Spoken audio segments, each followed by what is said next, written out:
Hello everyone! Welcome back sa Jo Faith Recipe. Ang video na i-share ko sa inyo ngayon, magluluto ako ng corn tuna silog.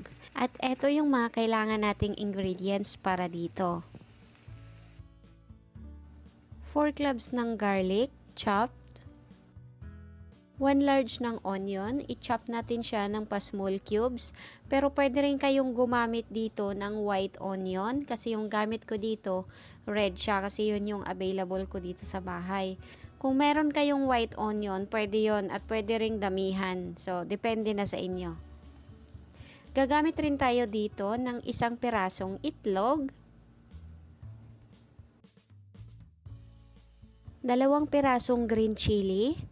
Ayan, hiniwa ko siya ng pabilog. Malinis na rin to, hinugasan ko na siya. Tapos tinanggal ko yung buto niya. Pero kung mas mahilig kayo ng maanghang, pwede nyo gawing 3 or 4.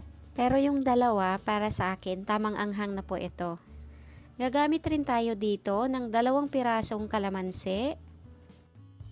At syempre, yung ating corn tuna.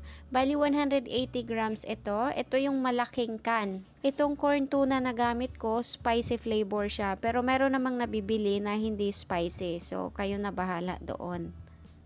Gagamit rin tayo dito ng iodized salt, granulated garlic, cooking oil, at gagamit rin ako ng red chili. Optional po ito para lang ito sa thumbnail. So, ayan. Ito yung mga ingredients na gagamitin natin. At ngayon, mag-umpisa na tayo sa pagluto. Magpainit lang tayo ng cooking pan. Ilagay natin ang cooking oil.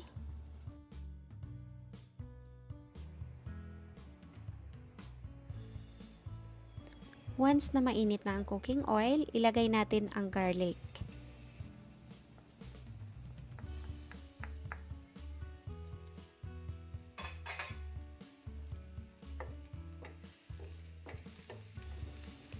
Gamitan lang po natin ng low heat.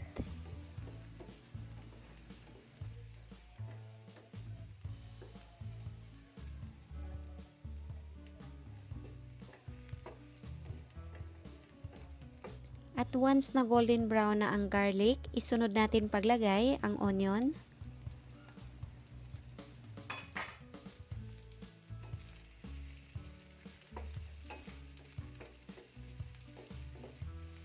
Once na mailagay na ang onion, wag na po nating patagalin. Isunod na rin natin paglagay yung green chili.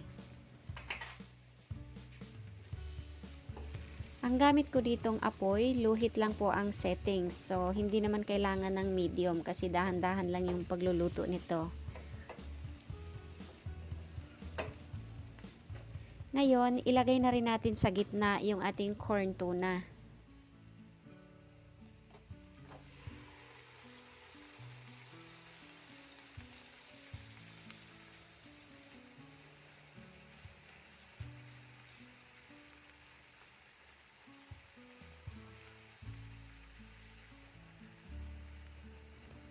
Flatten lang natin siya ng bahagya.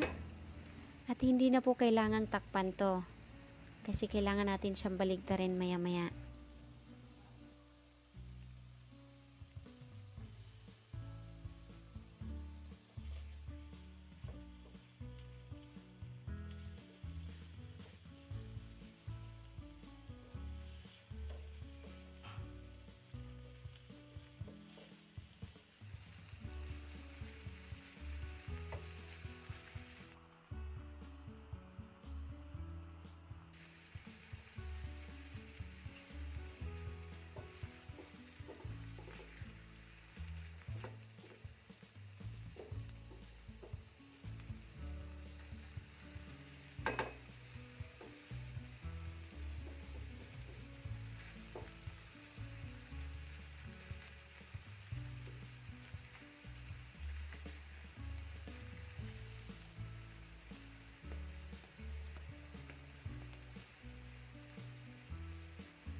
Ang kailangan lang po nating antayin dito, kumonti yung sauce niya. Pag medyo mag-dry na yung corn tuna, pwede na nating ipatong yung itlog.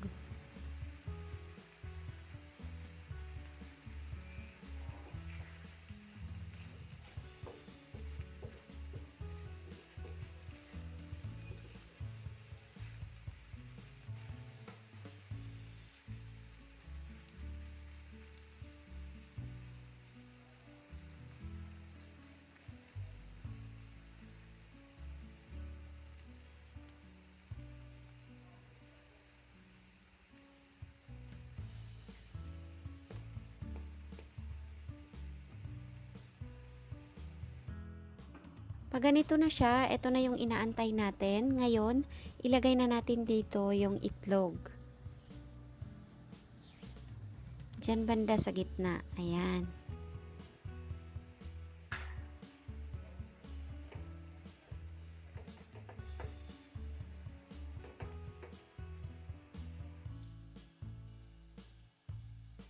Bali, kailangan lang nating lutuin yung itlog ng mga half cook.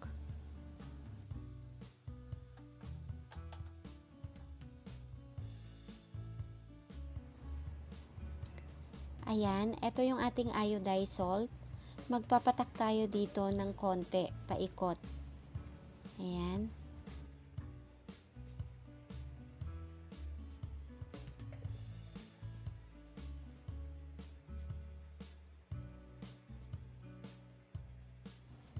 Ito naman yung granulated garlic. Magpatak din tayo ng konti.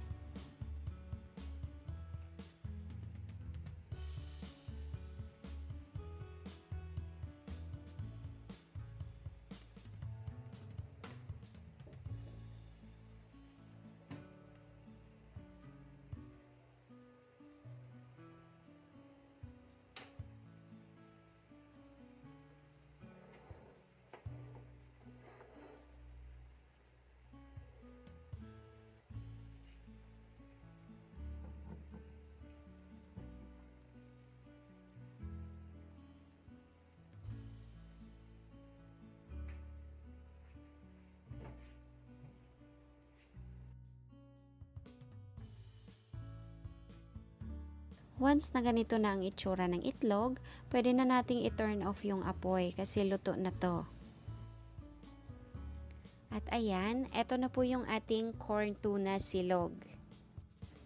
Sa lahat ng bagong viewers dito sa aking channel, kung hindi ka pa nakakapag-subscribe, huwag mong kalimutang i-click yung subscribe at saka yung bell button para every time na meron ako mga bagong upload na mga recipe, ma-update kayo. Maraming salamat!